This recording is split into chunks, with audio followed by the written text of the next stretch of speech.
नमस्कार। स्वागत है आपका the news launcher Uttar Pradesh Uttarakhand में। जगदीप धनखड़ जी उपराष्ट्रपति अरे पूर्व उपराष्ट्रपति हो गए अभी। उनका इस्तीफा भी सैंक्शन होना ही था, लेकिन उससे एक राजनीति में हलचल हुई, एक बवाल हुआ।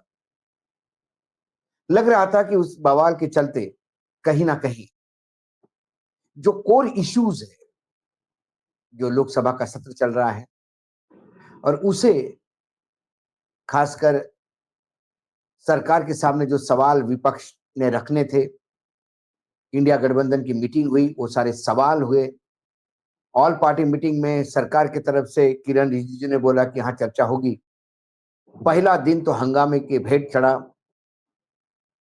एकाएक उपराष्ट्रपति का इस्तीफा हुआ, वो तो और कांड है।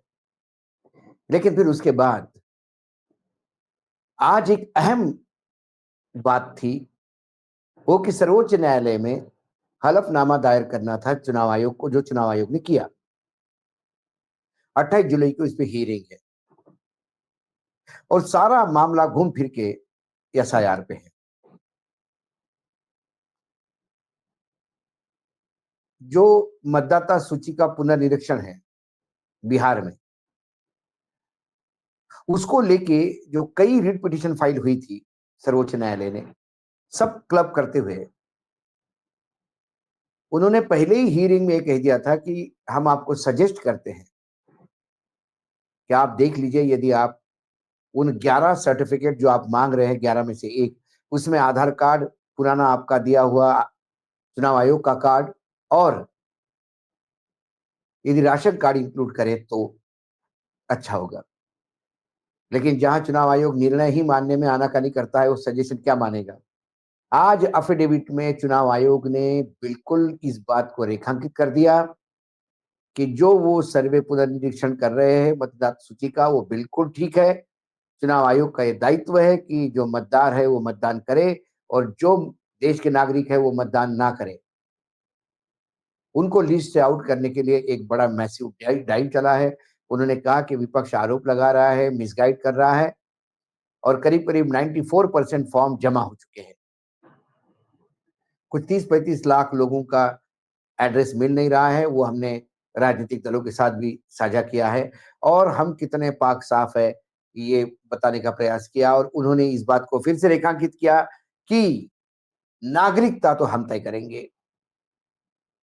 सवाल ये है कि जो लोग चुनाव आयोग के मतदान सूची में नहीं होंगे, वो कहाँ के नागरिक होंगे, भारत के या किसी और देश के? उनके साथ क्या किया जाएगा, ये तो बहुत बात का सवाल है। लेकिन फिर विपक्ष लगातार मांग कर रहा था कि ये जो चुनाव आयोग का जो पुनर्निरीक्षण का मामला है, इसके ऊपर राज्यसभा लोकसभा में डिस्कशन हो। राज्यसभा में उपराष्ट्रपति जगदीप धनखड़ के इस्तीफे के बाद चार्ज मिला है उपसभापति को।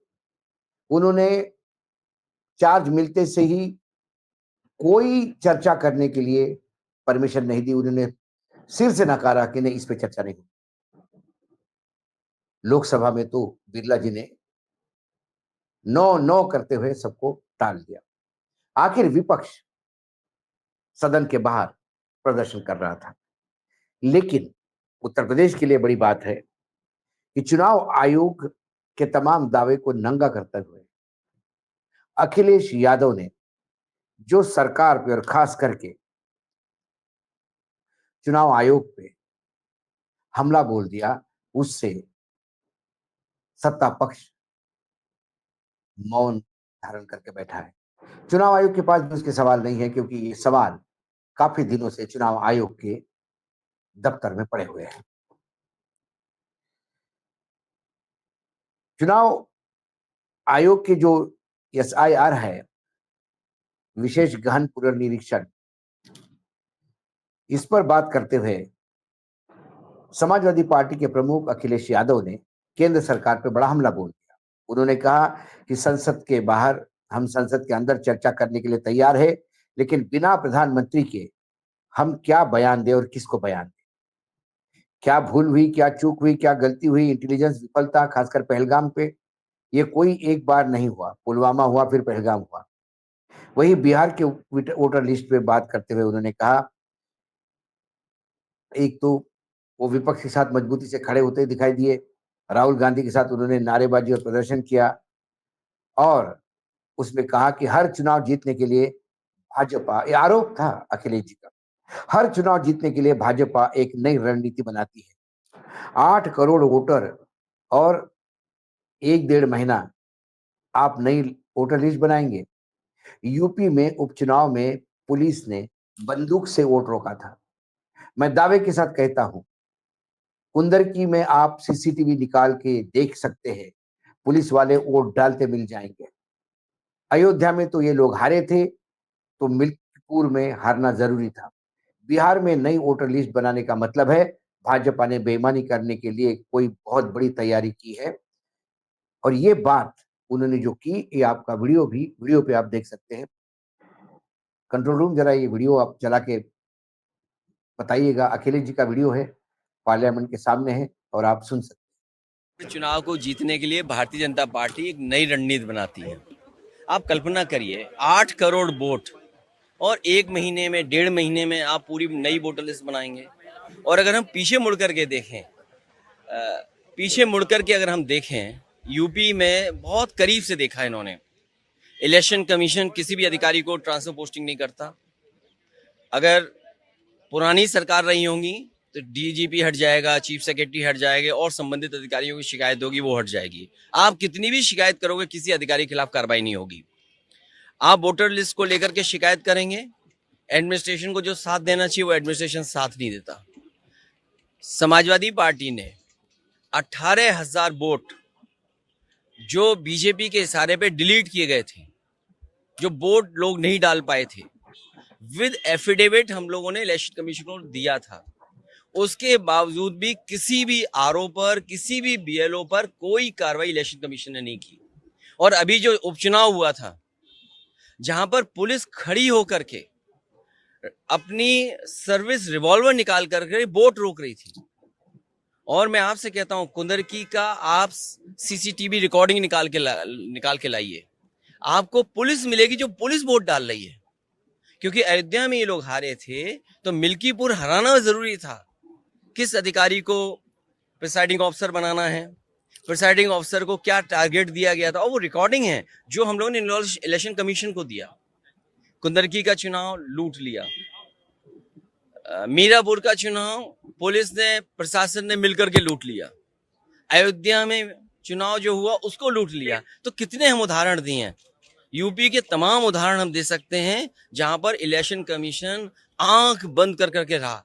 और मुझे दुख हुआ था जब बाई इलेक्शन के बाद में आया तो एक सफेद चादर लेकर के आया था, याद कीजिए आप लोग, और इसीलिए लेकर के आया था कि समाजवादी पार्टी की किसी शिकायत पर कार्रवाई नहीं हुई थी। और अब बिहार का चुनाव 1 डेढ़ महीने में नई वोटर लिस्ट बनना, तो इसलिए हम लोग उसके खिलाफ हैं।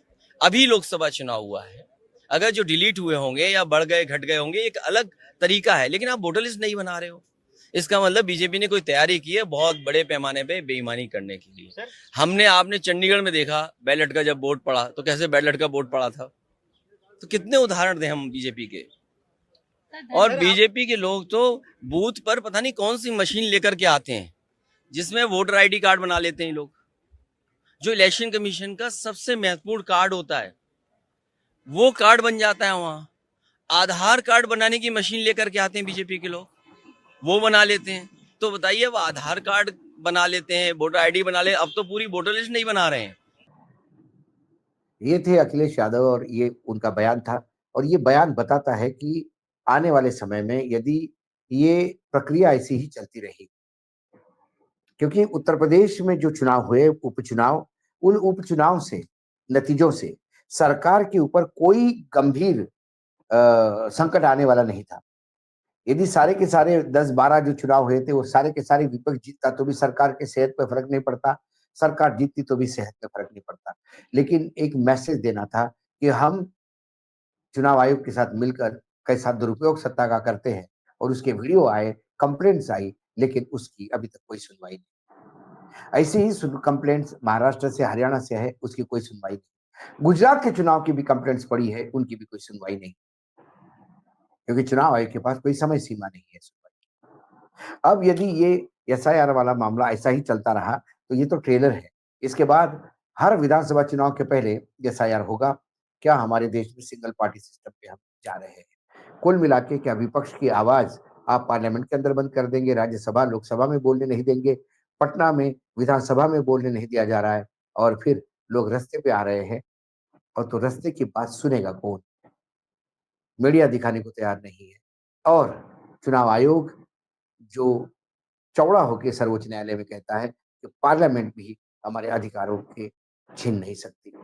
कुल मिलाकर चुनाव आयोग जब सत्ता पक्ष का भोंपू बन के रह जाता है, तो फिर लोकतंत्र के मायने क्या है? आने वाले समय में ये संघर्ष बिल्कुल चलेगा। ये मामला बिहार का नहीं, ये हर विपक्षी दल के वजूद का सवाल है। आज इस विशेष कार्यक्रम में इतना ही।